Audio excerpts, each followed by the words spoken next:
하나님의 말씀은 마태복음 25장 23절입니다. 우리 다 같이 합독합니다.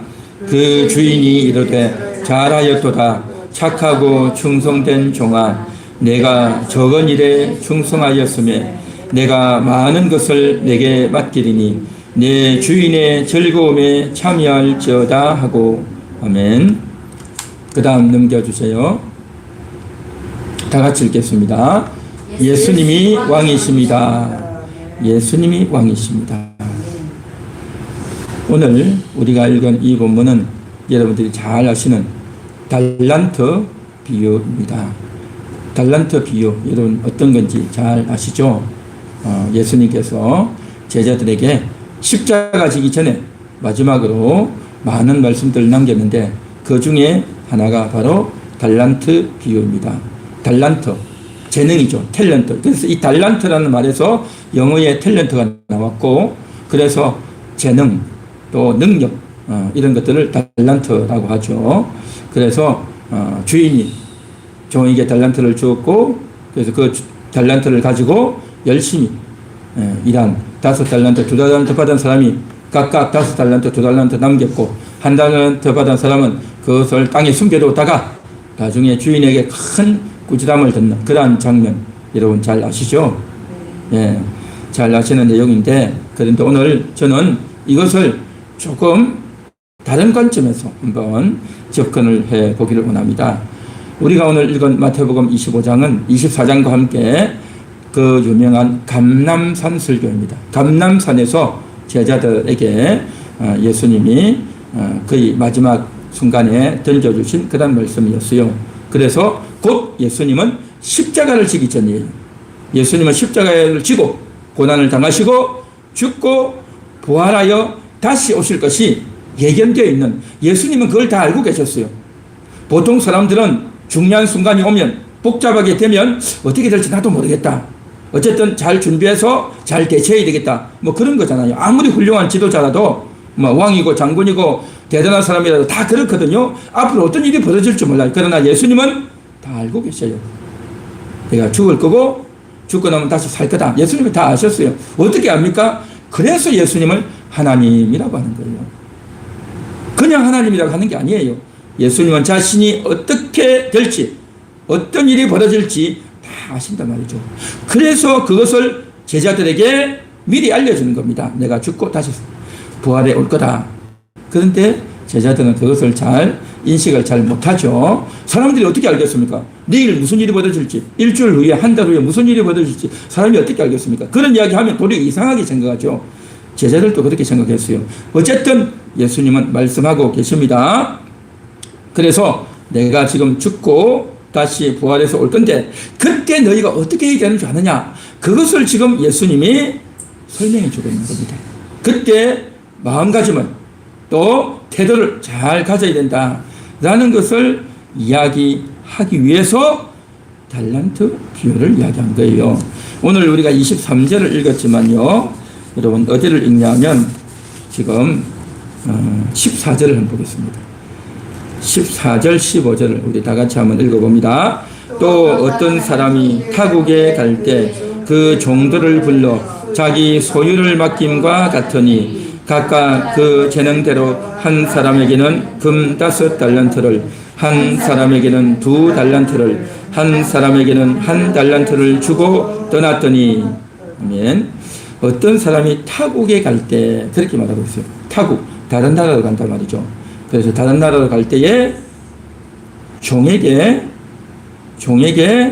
자기 소유를 다 맡겼다는 겁니다.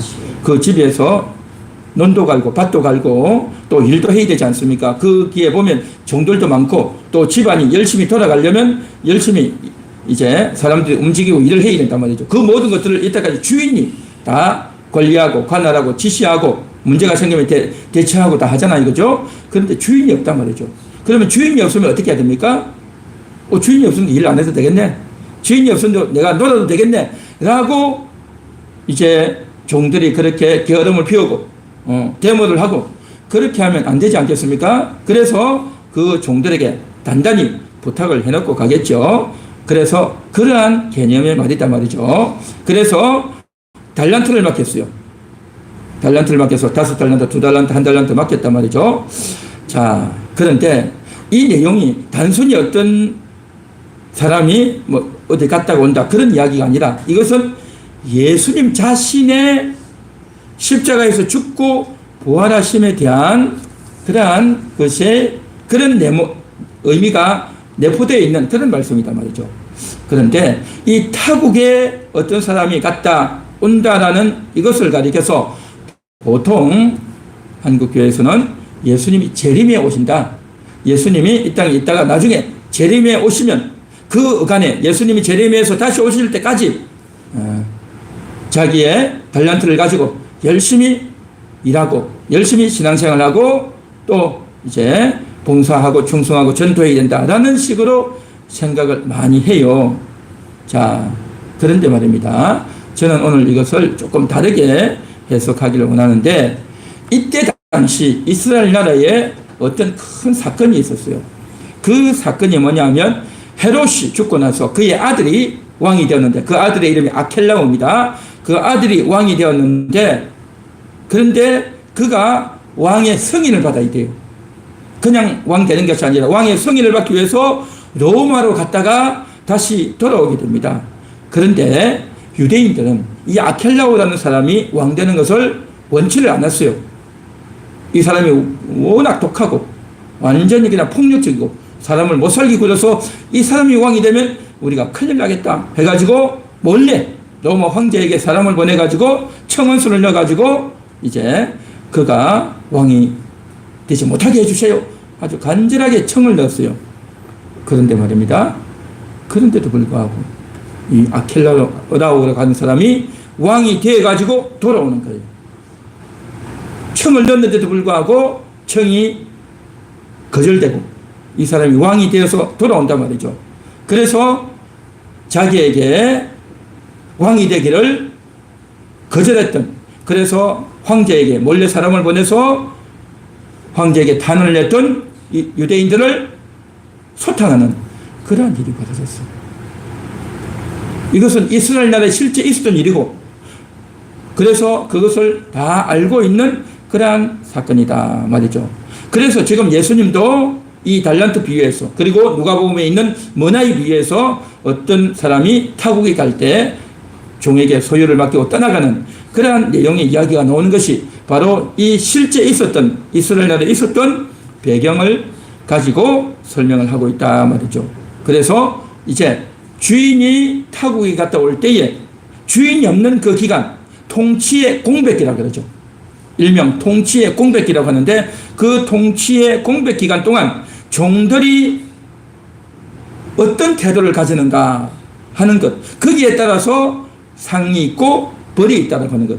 달란트 비유도 그거지 않습니까? 주인이 타국에 갔다 올 때에 달란트를 맡기고 갔는데 그 달란트를 가지고 얼마나 잘 관리했는지, 얼마나 주인의 뜻이 합당하게 했는지, 아니면 주인의 뜻과 상관없이 했는지에 따라서 상과 칭찬, 벌과 저주가 주어지는 것이 이 달란트 비유 아니겠습니까? 자, 그런데 말입니다. 실제로 이 일이 있었다고 했죠. 예수님이 태어날 때 이스라엘 나라 왕이 헤롯 왕이었죠. 그래서 목자들이 찾아오고, 그렇죠. 목자들이 찾아와서 찬양하고 영광 돌리고, 또 조금 위에 누가 오냐면 동방박사가 오죠. 동방박사가 저 멀리서 별을 보고 이제 구세주가 난다는 걸 알고 왔죠. 그러면서 어디로 갔냐? 예루살렘으로 가는 겁니다. 예수님은 베들레헴에서 나는데 예루살렘으로 갔어요. 그래서 예루살렘에 가가지고 이스라엘의 왕으로 나실 리가 누굽니까? 하고 찾아오는 거죠. 그러니까 이 예루살렘에 있던 헤롯 왕은 충격이 받습니다. 무슨 왕이 태어났느냐? 내가 왕인데 누가 왕이 태어난다는 말이냐? 그래가지고 이게 무슨 말이냐 해가지고 신하들을 부르고 유대 랍비를 불러서 물어보고 난리가 난 겁니다. 그래서 성경에 보면 메시아가 난다고 했습니다. 그 이야기를 하는 겁니다. 메시아가 난다고? 이스라엘의 왕이 난다고? 감히 누가 왕이 난다고? 내가 왕인데. 그렇게 해가지고 이제 그 동방이 박사들 보고 이제 우리는 모른다 했고, 그 다음에 동방이 박사들은 별을 보고 따라가는 거죠. 그러고 나서 화가 나가지고 그러면 너가 경비하고 와라. 다시 오면 우리도 가서 경비하겠다라고 말한 거죠. 그건 진짜 경비하겠다는 것이 아니라 그 왕으로 나는 나를 살려두지 않겠다. 그러한 아주 속임수가 들어있는 사악한 말이었죠. 그런데 동방 박사들이 어떻게 합니까? 헤롯에게 안 가고 예루살렘을 안 가고 저 다른 데로 둘러서 동방으로 가버렸어요. 그러고 나서 올 때가 됐는데 왜 안 오지? 요즘 같으면 전화가 있고 핸드폰이 있어가지고 막 물어보고 상황 파악하고 하겠는데 옛날에 그런 거 없잖아요. 그죠? 그러니까 올 때가 됐는데 안 온다. 왜 안 오지? 두고 봐. 누가 왕이 난다고? 그래서 그 베들레헴에 있던 어린애기들을 다 죽여버리는 겁니다. 다 죽여버려요. 그렇게 죽여버리고 나서 얼마 안 있어서 이 헤롯이요 죽어요. 자기가 죽어요. 갑자기 병들어서 죽어버립니다. 그때가 언제냐? AD 4년이에요. AD 4년. 그 당시는 어떤 당시냐면 예수님이 태어나고 동방박사까지 만나고 어디로 갔냐면 애굽으로 가는 겁니다. 천사가 나타나서 헤롯이 죽이려고 하니 빛이 나라 해가지고 이제 마리아가 요셉과 함께 태어난 아기 예수님을 데리고 애굽으로 가는 거예요. 애굽으로 갔다가 이제 그 헤롯이 죽었다라는 말을 듣고 베들레헴으로 올려고 하다가 베들레헴으로 오지 않고 그의 아들 아켈라오가 왕이 된 거예요. 아니. 그러니까 헤롯이 죽고 헤롯의 아들이 아켈라오인데 그가 왕이 됐단 말이죠. 그걸 듣고 아니 이게 안 되겠다. 위험하다. 해서 베들레헴으로 간 것이 아니라 저 둘러서 나사렛으로 간 겁니다. 그러한 일들이 있었단 말이죠. 그러한 일들이 있고 그리고 나서 한 30년 후에 예수님이 성장해서 30세쯤 돼가지고 이제 공생애를 하잖아요. 그렇게 공생애를 하고 이제 3년 동안 사역을 하고 십자가를 지기 이제 직전인데 이 사건을 알고 있단 말이죠. 이스라엘 사람들이 다 알고 있는 겁니다. 그래서 이 헤롯이 죽고 그의 아들 아켈라오가 이제 왕이 되려고 하는데 이 아켈라오가 너무 포악한 사람이에요. 그래서 이스라엘 백성들이 6월절마다 다 모이잖아요. 모여가지고 이제 절기를 지키고 하는데 그때에 이 이스라엘 백성들을 많이 죽였어요. 많이 죽였어요. 수천 명이 죽었어요. 그러니까 그 짐승을 잡아서 피를 흘리고 제사를 드리는 그런 절기인데 사람을 죽여서 짐승 피가 아니에요. 사람의 피를 엄청나게 흘린 그런 일이 벌어졌어요. 그러니까 너무너무 사람들이 충격을 받고 치를 뜨는 겁니다. 저런 사람이 왕이 돼가지고 되겠는가? 그 아버지 헤롯도 아주 포악했는데 아들은 더 포악하네 해가지고 사람들의 이 요즘식으로 말하면 연판장을 돌려가지고 다 사인 받아가지고 어떻게 합니까? 이 사람 왕 되면 안 됩니다. 그렇게 한 거예요. 청을 넣었단 말이죠. 그래서 가는 길에 로마로 이 왕의 성인을 받으러 가야 돼요. 원래 이스라엘 나라는 그렇습니다. 우리나라 옛날에 조선도 그랬잖아요. 조선도요, 왕이 되면 중국에 사신을 보내가지고 중국에 사신을 보내가 우리가 이제 왕이 죽고 새로운 사람이 왕이 됐습니다. 허락을 해주세요. 라고 하는 거예요. 그러면 중국에 사신이 오는 겁니다. 그러면 중국의 사신 앞에 왕이요, 무릎 딱 꿇고 앉아가지고 사신이 중국 황제를 대신해서 이제 너를 왕으로 승인하노라. 그 식을 하는 거예요. 그래서 중국의 왕을 황제라 하지 않습니까? 천자라 그래요. 천자. 그리고 조선의 왕을 왕이라고 하지 않았어요. 여러분 사극버섯 아시죠? 왕을 뭐라고 합니까? 상감이라고 해요. 상감. 왕이라는 이름도 못 붙였어요. 그러니까 큰 나라가 있으면 주변에 있는 나라들은요 조그마한 왕이다. 저들은 보잘것없다. 우리 밑에서 우리 명령을 들어야 된다. 우리에게 조공을 바쳐야 된다. 그렇게 여겼단 말이죠. 중국이 주변에 있는 나라들을 그렇게 한 거예요. 그래서 중국은 조선을 동이족이라고 했지 않습니까? 동쪽에 있는 오랑캐라는 거예요. 그렇게 중국이 지금 조선을 그렇게 대했어요. 그러면서 왕이 이제 올라오고 나면 왕이 이제 되면 자기 아버지가 죽고 자기가 왕이 되면 물론 거기서도 다 결정하겠죠. 왕이 죽기 전에 앞으로 누가 왕이 되라. 몇째 아들이 해라. 뭐 다 했겠죠. 신하들하고 상의해서 했죠. 그렇게 해도 중국 황제가 승인을 해야 되는 겁니다. 그런 것이 조선시대에 있었지 않습니까? 마찬가지로 지금 이제 이스라엘 나라 왕은 조그마한 왕이잖아요. 그죠? 로마에 비하면 그때 당시 로마가 큰 나라였단 말이죠. 그러니까 로마가 황제고 가이사 아구스토라 그러죠. 가이사가 황제 앞에서 허락을 받아야 되는 겁니다. 아버지가 돌아가셔서 이제 내가 왕이 되어야 됩니다. 승인해 주세요라고 하는 겁니다. 그래서 승인 받으러 가는데 요즘식으로 뭐 자동차가 있고 비행기가 있는 것도 아니니까 걸어서 가지 않습니까? 그러면 몇 달이 걸리는 거예요. 갔다 왔다 오면 배도 타야 되고 이렇게 하니까 그렇게 하는 사이에 잽싸게 먼저 가는 겁니다. 달려가지고 황제를 만나가지고 미리 이런 일을 보고를 한 겁니다. 이 사람 왕대시키면 안 됩니다. 간절히 청을 한 거죠. 그렇게 하니까 그 이야기를 듣고 6월절에 많은 사람이 죽었고 너무 포악해서 사람들이 두려워서 살 수가 없을 정도입니다. 라고 하니까 그래 알았다 라고 하면서 그럼에도 불구하고 원래 가이사 아구스토라는 이 사람하고 이 헤롯하고요 절친 개인적인 친구 관계예요. 그러니까 그 친구 헤롯의 아들이 아켈로가 왕이 되니까 자기 친구 아들이니까 위해 주는 거죠. 그 편을 든 거예요. 그러니까 높은 사람들은 자기들끼리 악인들은 악인들끼리 다 편이에요. 그러니까 이스라엘이 아무리 이야기해볼 때 소용이 없단 말이죠. 그걸 몰랐죠. 그걸 모르고 이제 간 거죠. 그래가지고 했는데 결국 왕의 인정을 받아오면서 왕이 아니라 직급이 낮아졌어요. 어떻게 됐냐면 성경에 분봉왕이라고 합니다. 분봉왕.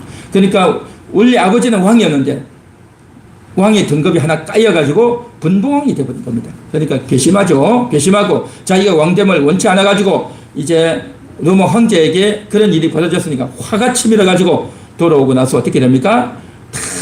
수색을 해가지고 자기 왕되는 것을 거절했던 그래서 로마로 갔던 50명의 그 사절단하고 또 거기에 서명했던 자를 다 찾아내가지고 완전히 그냥 소탕을 하고 처형을 하고 그런 일이 벌어졌어요. 온 이스라엘이 그렇게 됐어요. 그러니까 이 끔찍한 사건이죠. 그래서 보기 싫은 사람이 왕이 됐고 또 이제 그 일을 추진했던 사람들이 끔찍하게 죽임당한 이 일이 30년이 돼도 잊혀지지 않는 거예요. 30년이 돼도. 그러고 있는데 예수님이 딱 이 말씀을 한 거예요. 지금 어떤 사람이 타국에 갈 때 종에게 달란트를 맡기고 갔다. 그래서 어떤 종은 이제 주인의 뜻을 알아가지고 열심히 장사했고 어떤 종은 그것을 파묻어뒀다. 그 이야기 아닙니까? 자, 그런데 말입니다. 여기서 우리가 생각해 봐야 될 게 뭐냐면 이제 주인이 그렇게 해서 왕권을 받아서 돌아오는 이 사건이 예수님의 사건과 너무 흡사하게 닮아 있다는 거예요. 예수님이 지금 십자가에서 달리고 고난당해서 죽고 다시 부활해서 오시는데 이 사건을 가리켜서 성경이 뭐라고 하냐면 마태복음 16장 28절에 이렇게 말씀하십니다. 진실로 너희에게 이르노니 여기 서 있는 사람들 중에 죽기 전에 인자가 그 왕권을 가지고 오는 것을 볼 자들도 있느니라. 인자가 왕권을 가지고 온다는 거죠. 왕권. 인자가 왕이죠. 예수님이 왕이지 않습니까? 만왕의 왕 아닙니까? 만왕의 왕인데 인자가 왕권을 받아와야 된다는 거죠. 왕권을. 그 말이 뭐겠습니까? 예수님이 죽고 부활해야 하나님의 아들이 된다는 겁니다. 로마서 1장 4절 성결의 영어로는 죽은 자들 가운데서 부활하사 능력으로 하나님의 아들로 인정되셨으니 곧 우리 주 예수 그리스도시니라. 이게 무슨 말이냐면 예수님은 왕이세요. 만왕의 왕이시고 하나님의 아들이시고 하나님이세요. 그러나 사람들은요 그걸 몰라요. 많은 사람들이 뭐 예수님이 왕이야? 왕이면 군대도 있고 말도 타고 다니고 또 많은 사람들의 신하도 다니고 그렇게 이랬는데 예수님 맨날 뭐 병자나 고쳐주고 뭐 사람들 만나서 뭐 밥이나 먹고 이렇게 하니까 예수님 무슨 왕이야? 그렇게 한 거죠. 그러나 일부 베드로나 그러나 그 예수님의 제자들은 예수님은 하나님이십니다 하고 고백했지만 대부분의 사람들은 그걸 몰라서 인정을 안 해요. 그런데 예수님이 죽고 부활한다는 것은 뭐냐? 죽었는데 다시 살아난단 말이죠. 여러분 죽으면 끝이지 어떻게 살겠습니까? 그런데 예수님이 죽고 살아나는 걸 보고 사람들이 야, 과연 예수님이 살아나셨네? 어떻게 살아났을까? 예수님은 하나님을 모독한 자로 신성 모독죄로 잡혀서 죽었잖아요. 그런데 예수님이 살아났단 말이죠. 살아나서 제자들에게 보여주는 겁니다. 그걸 딱 볼 때 모든 제자들이 예수를 믿는 사람들이 깜짝 놀란 겁니다. 어떻게 사냐? 하나님이 살려주셨네. 하나님이 살려주지 않았는데 그가 살겠습니까? 하나님이 살려준 걸 보니까 그가 죄가 없구나. 그는 틀림없는 구세주구나. 틀림없는 메시아구나. 많은 사람들이 보게 되고 알게 됐다는 겁니다. 예수님이 부활하고 나니까 그때야 사람들이 그가 진정한 왕이었구나. 진정한 하나님이셨구나. 그걸 보게 된 겁니다. 이것을 가리켜서 예수님은 왕권을 가지고 온다. 그렇게 말씀하신 겁니다. 할렐루야. 그래서 예수님이 부활해서 오는 것을 가리켜서 왕권을 가지고 온다. 라고 표현했고, 그래서 내가 왕권을 가지고 오는 이것을 가리켜서 이제 뭡니까? 유대의 왕이 로마의 왕의 성인을 받아서 온다라는 것과 같이 비유를 통해서 그렇게 말씀을 하셨다라는 것입니다. 그래서 이제 어떻게 됩니까? 아켈라오가 왕이 되는데, 이제 왕이 되는데 그것을, 그 악한 자가 왕이 되는 것을 이스라엘 사람들이 대부분 싫어했잖아요. 그렇죠? 왕 되는 걸 반대했단 말이죠. 그리고 또 어떤 사람은 어떻게 합니까? 그 아켈라오가 왕이 되어야 된다. 그것을 또 지지하는 사람도 있는 거죠. 그러니까 아켈라오가 왕 되는 것을 좋아하는 사람도 있고 그것을 반대하는 사람이 있단 말이죠. 그런데 말입니다. 아켈라오가 진짜 왕이 되어 왔어요. 왕이 되어 오니까 그가 왕 되는 것을 지지하는 사람은 그의 충신이 되는 거고, 그가 왕 되는 것을 반대하는 사람은 어떻게 됩니까? 역적이 되는 거예요. 역적. 이런 일이 벌어졌단 말이죠. 그래서 자기 왕 되는 것을 좋아하고 따랐던 사람에게는 어떻게 됩니까? 칭찬이 되고 상이 되겠지만 반대했던 자들은 다 찾아내서 처단하고 죽이는 그런 일이, 끔찍한 피바람이 일었단 말이죠. 이와 같이 예수님이 왕이 되어서 왕권을 받아서 부활해서 다시 돌아오는 이 사건을 찬성하고 환영하고 지지하는 자들은 달란트로 열심히 일했다라고 말하는 거예요. 그런데 예수님이 왕 되는 것을 싫어하고 거부한 자들은 어떻게 됩니까? 한 달란트 받은 자와 같이 악한 자다. 그렇게 말씀하고 있는 거예요. 그래서 지금 예수님이 말씀하셨던 이 사건, 달란트 비유는 우리는 생각할 때 어떻게 합니까? 열심히 장사해가지고 달란트 많이 남겼네. 자기 재능을 가지고, 자기 탤런트를 가지고 열심히 장사해서 이득을 남겼네. 라고 생각하기 쉬운데, 그 핵심은 뭐냐? 그가 왕되는 것을, 예수님이 왕되는 것을 환영하고 찬성하고 지지했느냐? 아니면 예수가 왕되는 것을 싫어하고 거부하고 외면했느냐? 그 차이인 겁니다. 이게 핵심이에요. 그래서 칭찬받고, 그래서 이제 심판을 받는 것이 달란트 비유다라는 것입니다. 그래서 타국에 간다는 것은 예수님이 십자가에서 죽으러 가는 거고, 다시 돌아오는 것은 예수님이 부활해서 다시 살아나서 제자들에게 또 성도들에게 나타나는 거단 말이죠. 그래서 소유를 맡긴다는 것은 뭡니까? 그동안 예수님이 제자들에게 일러주었던, 예수님을 따르는 자들에게 일러주었던 그 말씀을 지키고, 그래서 예수님이 이제 하나님 나라의 일을 할 거다, 예수님이 일러주었던 그 말씀을 듣고 지키고 잘 살아있던 그런 자들, 예수님을 끝까지 따르는 자들, 그러한 자들이 5달란트, 2달란트 받은 자다라는 거죠.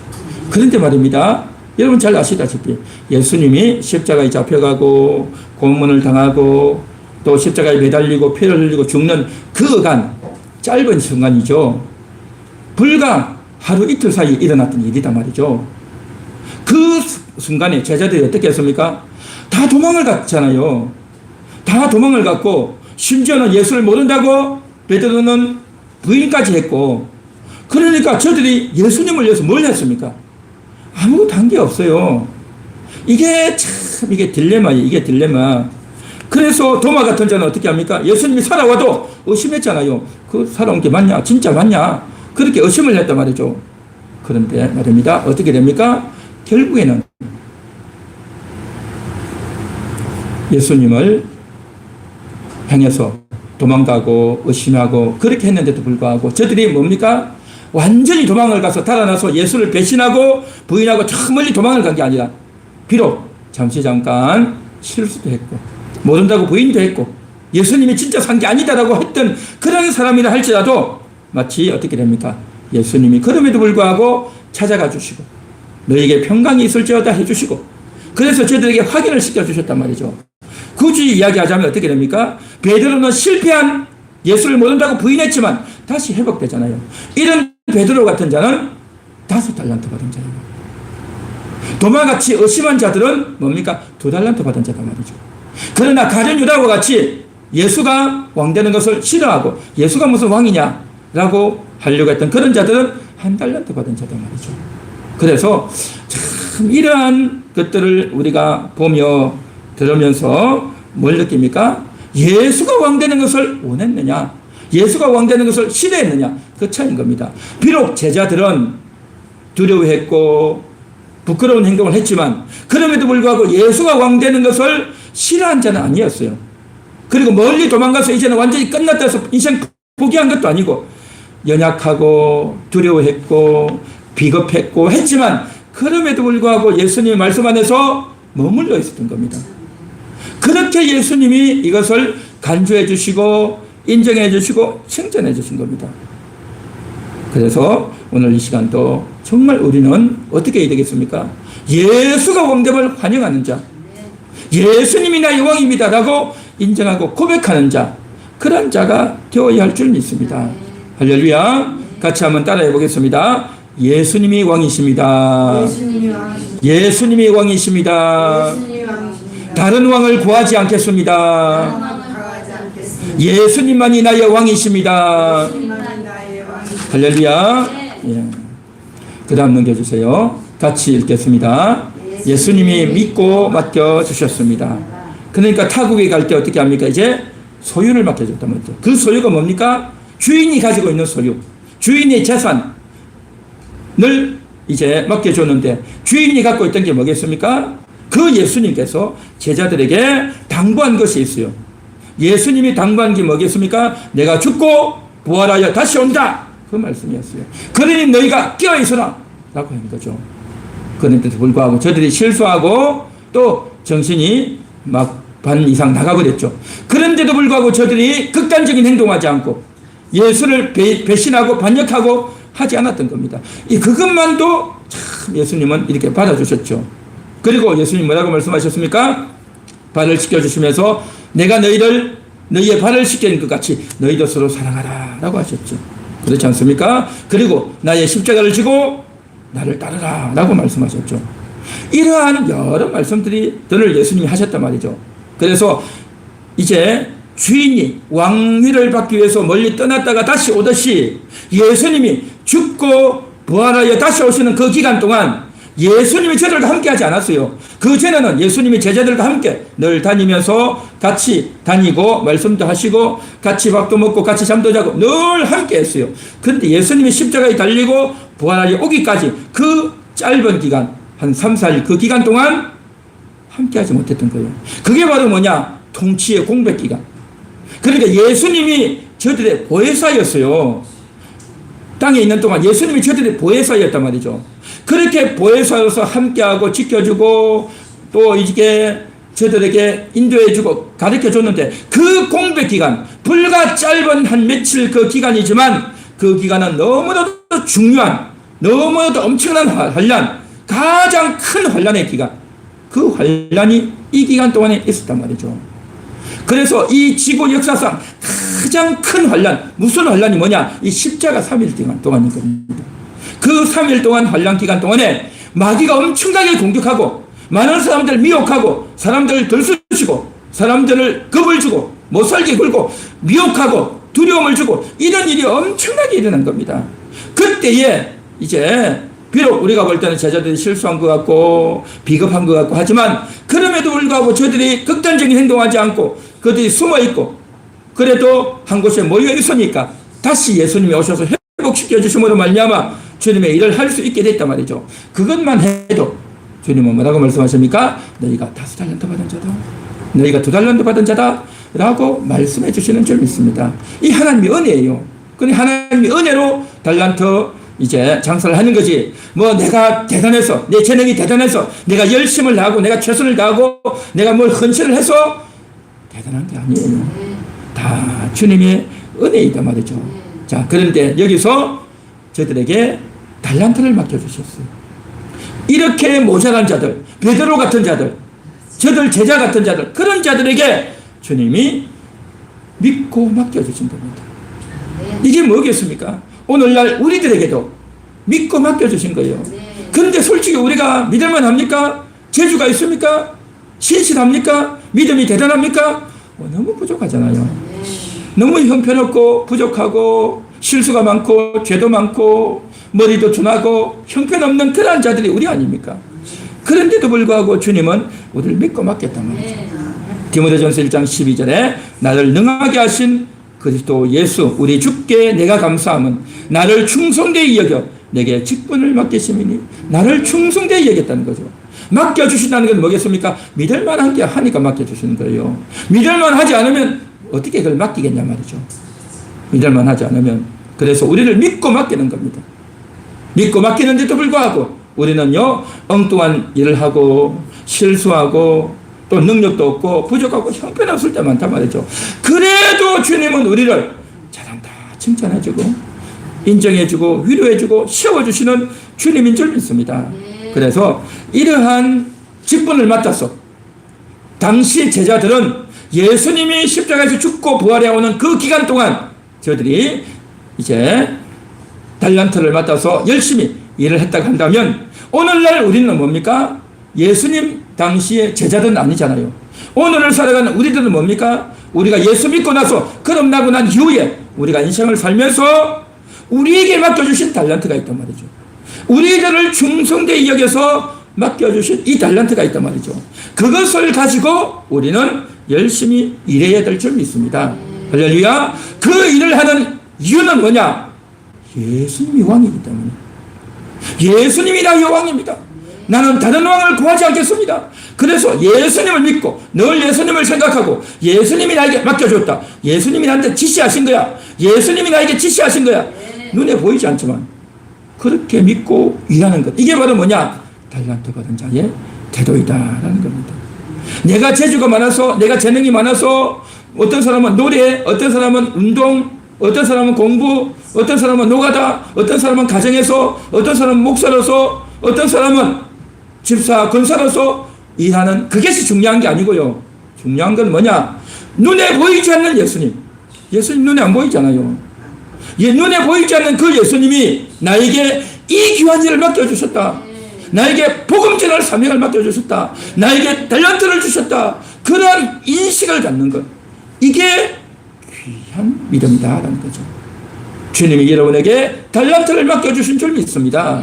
할렐루야. 이 맡겨주신 달란트, 이건 주님이 맡겨주신 거야. 나는 이 일을 꼭 해야 되는 거야. 그런 인식이 우리에게 강해야 될 줄 믿습니다. 우리는 세상을 살아가면서 달란트 비유라고 하면 어떻습니까? 어린 시절에 주일학생들 열심히, 이제 주일학교 열심히 출석도 잘하고 헌금도 하고 성경 말씀도 잘 외워오고 또 성경도 잘 읽어오고 또 전도도 하고, 그렇게 하면 어떻게 하면 달란트를 주잖아요. 10달란트, 20달란트, 50달란트, 100달란트 달란트를 준단 말이죠. 그러면 그 달란트 기간 동안에 예를 들어 한 달 정도 기간을 정해가지고 달란트 잔치한다 하면 열심히 달란트를 모으는 거죠. 그 달란트를 모았다가 이제 달란트 시장을 해요. 달란트 시장을. 그러면 그 달란트 때에는 뭘 합니까? 아이들이 필요한 물건들, 아이들이 좋아하는 것들, 음식이나 또 학용품이나 아이들이 좋아하는 걸 막 사줘요. 선생님들이 사와가지고 그래서 달란트 가진 아이들이 가져와가지고 그 달란트만큼 가격을 매긴단 말이에요. 그 가격을 매겨, 이건 10달란트다, 이건 20달란트다, 이거 매겨놓으면 아이들이 원하는 걸 막 사가는 겁니다.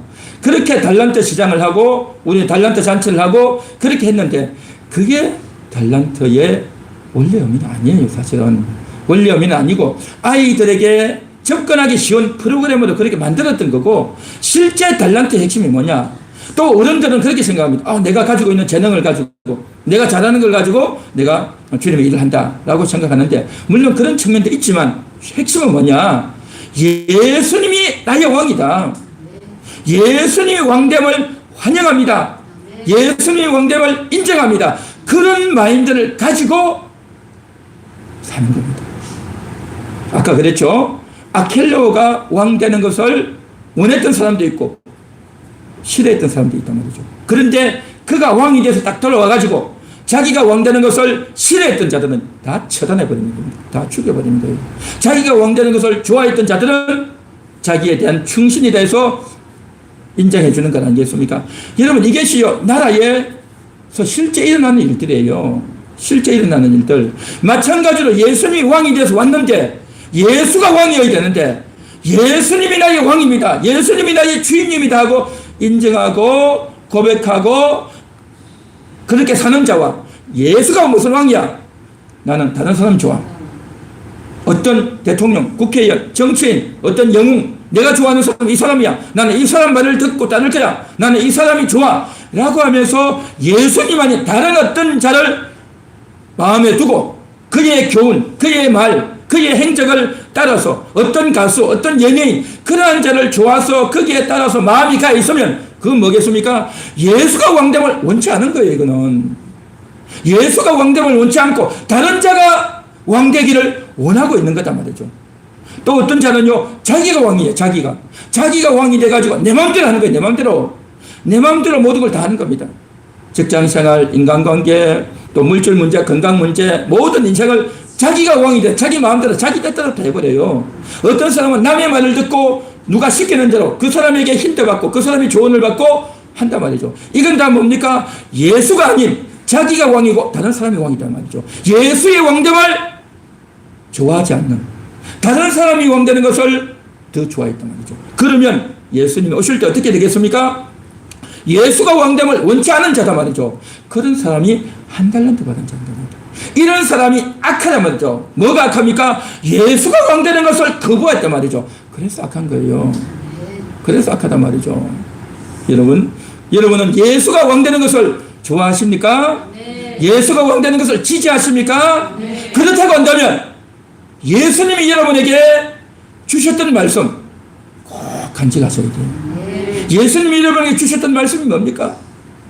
매주일마다 이렇게 귀한 말씀들이 쏟아지고 있는데 그 말씀을 내 마음속에 새기고 할렐루야. 네. 그리고 나의 인생은 나의 남은 생에는 그냥 돈이나 벌고 그냥 대충 사는 것이 아니라 나의 인생은 예수의 일을 하겠다. 나는 하나님께 영광 돌리는 삶을 살겠다. 그런 목적을 가지고 인생을 살아야 될 줄 믿습니다. 네. 할렐루야. 그것이 바로 믿고 맡겨주셨단 말이죠. 그렇게 믿고 맡겨주신 예수님께 대한 그 왕위를 받아오기 위해서 예수님이 떠난 것에 대한 합당한 반응이단 말이죠. 네. 여러분 그렇게 하시기를 바랍니다. 네. 할렐루야. 네. 그 다음 넘겨주세요. 다 같이 읽겠습니다. 왕이 결산하십니다. 왕이 결산하죠. 결산이 뭡니까? 다 계산한다는 거죠. 그러니까 뭡니까? 아켈라오가 로마에 갔다가 오지만 몇 달이 걸려서 오지만 다 알아본다는 거죠. 자기가 없는 동안 그 신하들이 자기 종들이 어떻게 자기에 대한 반응을 갖고 있었는지 다 조사하는 거예요. 다 안단 말이죠.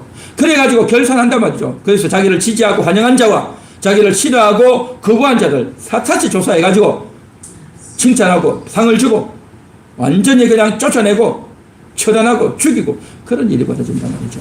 마찬가지로 영적인 세계도 이렇게 되는 겁니다. 예수님이 왕되는 것을 원했던 제자들, 성도들은 바로 5달란트, 2달란트 받은 종류예요. 그러나 예수가 왕되는 것을 거부했던 바리새인들, 대제사장들, 유대인들 그런 자들은 뭡니까? 1달란트 받은 자와 같은 거예요. 자기들은 공부도 많이 했고 지위도 있고 똑똑하고 이스라엘 나라의 리더이고 내가 앞서가는 자다. 우리가 영향력을 미치는 자다. 라고 할지 몰라도 예수가 왕되는 걸 싫어하는 자들이었어요. 예수가 왕되는 걸 싫어하니까 예수를 잡아 죽인 거예요. 이게.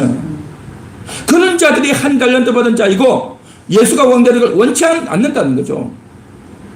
이러한 내용을 원색적으로 할 수 없으니까 예수님이 비유를 가지고 딱 감춰 놓은 거예요. 달란트 비유 해서 감춰 놓은 거예요.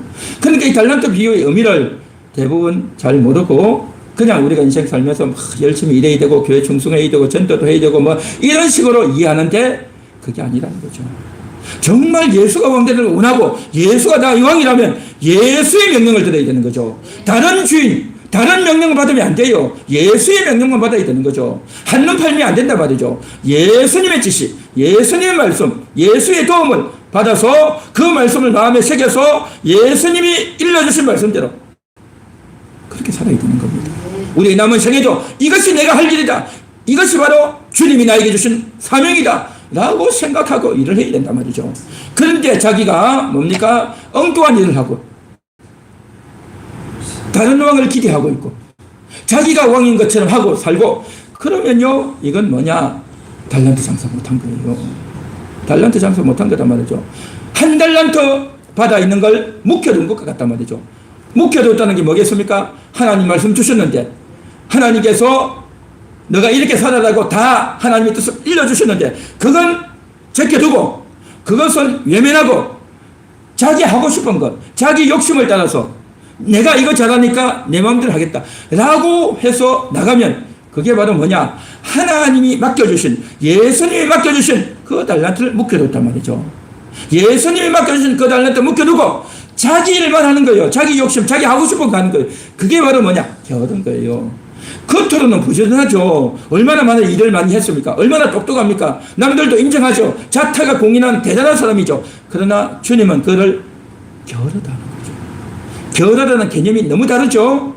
어디에 게으르냐? 주님이 맡겨주신 일에 대해서 게으르다는 거예요.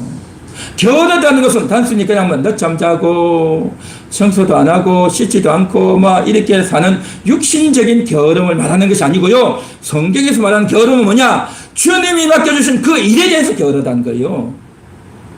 어떤 사람은 너무 부지런해. 일찍 일어나고 하루 종일 일하고 얼마나 열심히 썰고 닦고 청소하고 부지런한지 몰라요. 그러나 하나님 말씀에 대해서는 게을러요. 교회도 오지 않고요. 하나님 말씀을 제껴버리고요. 자기 하고 싶은 대로 하는 거예요. 그냥 그것은 게으른 거예요. 게으르단 말이죠. 왜 게으를까요?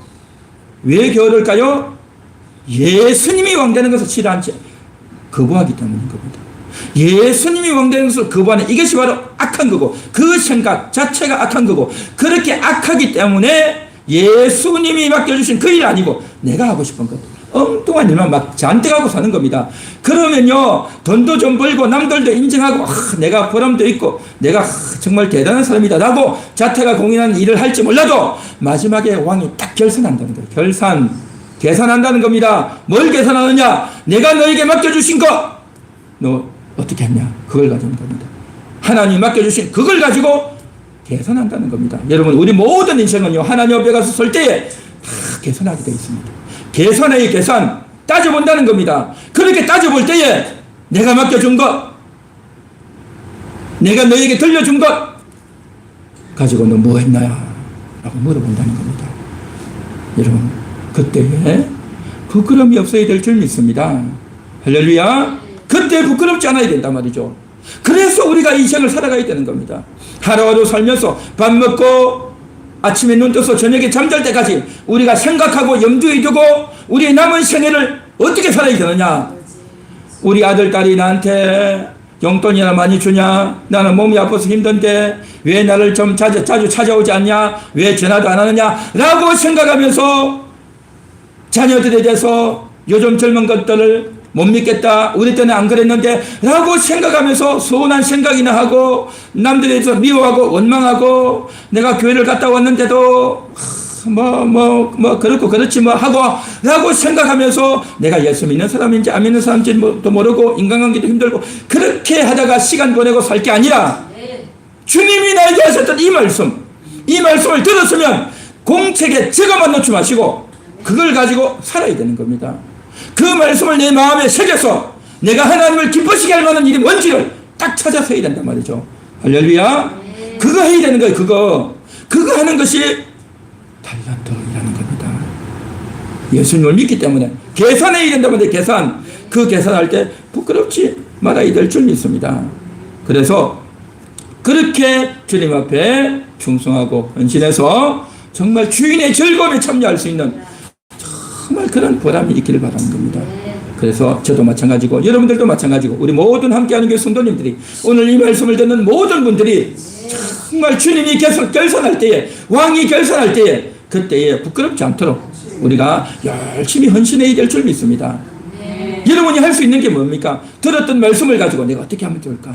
누구를 찾아가서 전도할까? 내가 말도 잘 못하고 내가 말해봤자 저 사람한테 내가 핀잔 먹을 거고 라고 생각이 들지만 그래도 기도하는 거예요. 하나님 어떻게 해야 됩니까? 간절히 기도하면 하나님이 다 길을 열어주셔요. 길을 열어주셔. 그래서 우리가 전도도 하고요. 또한 다른 성도들 옛날에 교회 다니는데 안 다니고 있는 사람이 있으면 그도 또 근면에서 교회 나가도록 하고 어쨌든 내가 할 수 있는 게 뭔지 찾아봐야 되는 겁니다. 다 찾아야 돼요. 그래서 적은 일에 충성하였다 했죠. 그 적은 일이 뭐겠습니까? 어떤 사람은 재주가 많아가지고 말도 잘하고 또 화통해서 인간관계도 잘하는 사람이 있어요. 그런 사람은 잘 할 수 있겠죠. 그러나 나는 말도 잘 못하고 잘하는 것도 없다. 그러면요, 뭐겠습니까? 이 사람이 가진 게 뭐겠습니까? 가진 건 시간밖에 없어. 가진 게 뭐라고요? 시간밖에 없어. 그러니까 남들은 바빠서 못하는데 나는 시간 하루 종일 남는단 말이죠. 그러면 그 사람 어떻게 해야 됩니까? 다른 사람 만나서 그 사람 이야기 들어주는 거 하면 돼요. 이야기 들어주고. 말 잘하는 사람 많잖아요. 그러면 그 사람 찾아가지고 또 뭐 저런 말 하냐 하지 말고 끝까지 들어주는 거예요. 1시간 듣고 2시간 듣고 하루 종일 들어주는 겁니다. 그렇게 들어주면 어떻게 됩니까? 귀찮죠. 또 했던 말 또 하고 귀찮죠. 그래도 들어주는 겁니다. 계속 듣고 하면서 어떻게 합니까? 결국에는 그 사람이 마음의 문을 열고 대화가 되는 거예요. 대화가 돼요. 참 이게 희한하더라고요. 어떤 분들은요, 이 연세가 많이 드셨는데 맨날 만나면 똑같은 이야기 맨날 하는 거예요. 2시간, 3시간 계속 하는 거죠. 그래도 계속 들어요. 듣고 하다 보면 나중에 어느 정도 이야기하고 나면 멈추더라고요.